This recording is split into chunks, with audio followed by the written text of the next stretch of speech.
Now let's talk about how you can market your brand with zero marketing budget. And just a caveat, when I say zero marketing budget, it's not really a thing. Whether you're paying for subscriptions or platforms, there's nothing free in this world. And if it doesn't take your money, it will take your time. Not everyone is meant to be a founder. It does take that willingness to keep going when no one's watching, when no one is caring about what you do, when you have to have that persistence and determination and drive. And people are sick of being advertised to. They don't trust brands anymore. They have so many other options aside from your brand. Don't want to be interrupted on their feed and their content. If you genuinely believe that you have a problem that you're solving, if you have a passion that you think other people will also be passionate about, then it's a great time to go into business. Now, if you're keen for that and you're willing to go ahead, here's a couple of tips for you. Let's dive straight in. Tip number one is build on social. When I say build on social, I mean go deep on one or two platforms, not wide on every single platform that you can find. There is no point. You will burn out, you won't be consistent, and you won't find what works. So find the platform that A, your audience is actually at,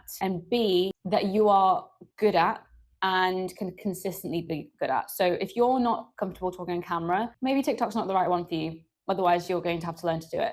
But if you're really good at writing, try LinkedIn or Substack. You've got to make sure that you've got the bandwidth and enjoyment to keep going on that platform. Again, when nobody's listening, when no one gives a shit, you have to keep going. So find a platform that works for you and your audience. Now, I've seen brands that have blown up on LinkedIn, like Surreal, the cereal company. They have a huge following on LinkedIn. And on the surface, it doesn't make sense of why a cereal company might be so big on LinkedIn, but actually they do sell a high protein cereal that is a little bit more extra than the average cereal. So they're targeting people that are very into their health and well-being, maybe into, kind of really about their body and improving their body, and they have a bit more disposable income. So a platform like LinkedIn might be perfect, and their competitors aren't doing anything on there. So it's finding these little pockets that will make you different and helps you get your brand out there. Another brand is Sleep or Die, and the founder is writing on Substack about how she's growing her brand. And the best part is it's a totally different platform, and some people might have like TikTok fatigue and video fatigue and actually like reading and just doing it in their own time and finding a different source of content to read about how people are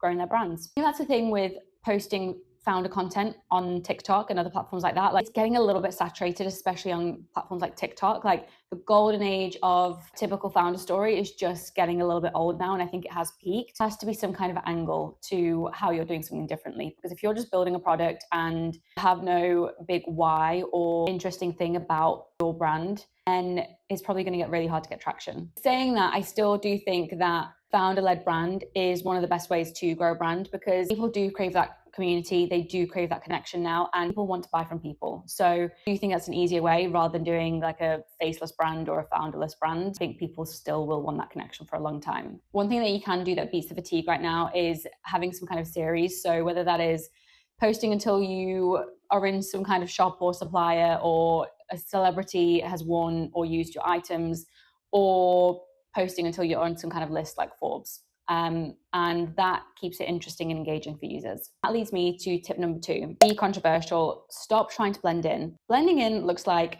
launching a skincare brand and targeting the clean girl aesthetic. It just is so overdone. Or having a hydration brand and only going for the people that work out. It feels very safe and overdone. It's like having 100 influencers do the same thing and post the same content, and that one influencer doing something completely different and going against the current, and that's what gets your attention. And if you don't want to be controversial, at least be hard to ignore. Honestly, going for the safe option might feel like the best strategy for your brand, but in terms of growth, it's actually going to be a slow, horrible, painful death for your brand. I just think of all the copycat brands that are just fighting for customers, whereas there'll be one controversial brand that is doing something different and they have a loyal following, and they probably do piss off, a large portion of another audience, or there'll be an audience that doesn't understand what they're doing. It gets the engagement and interactions and people talking, and that's what you need to do. You just need some kind of angle that makes you feel a little bit different. It could even be like a common enemy that your brand is fighting along with your customer. Think Feisty with the ick on chalky protein powders and instead making a protein soda, or Myloff. So the founder talks a lot about how women's workout outfits are very much kind of led by men and the companies are led by men, and actually wouldn't it be great to have a woman designing for women, knowing what women like, and that then creates a common enemy within her brand and her brand following. You don't even need to be that extreme about it. It's just knowing customer psychology and people's fears and desires, and there's always some kind of angle that you can say that is against the norm, like something that someone's quietly thinking without saying out loud. A good example of this is a brand called Hygiene Labs, and they ran paid ads recently. And this was all about tapping into the man's mindset about being hot for his wife or being hot for the women that he's pulling. And it's an angle that isn't really anywhere else. And that gets your attention. It feeds into a desire of being attractive and having status and wanting to be kind of like the alpha of all the other guys. On top of that, it doesn't even have to be what you're saying. It can be what you're doing to grab attention and be hard to ignore.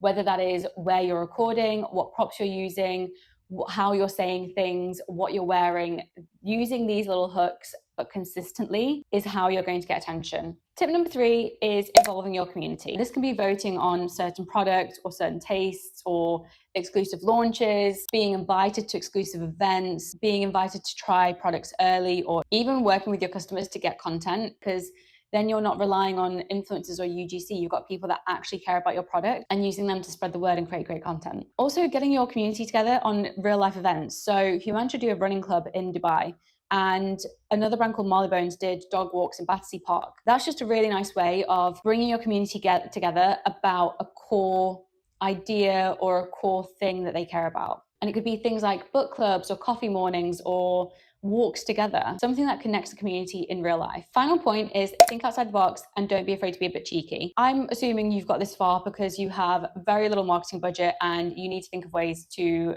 get out there, and yes, social is going to be the one that gives you the most reach and influence at the beginning. There are ways in real life that you can do this. Think Yonder, the Amex competitor that did their Wimbledon tennis activation. Think of brands handing out their free samples or doing activations in the middle of the road, things like that, or in large public spaces.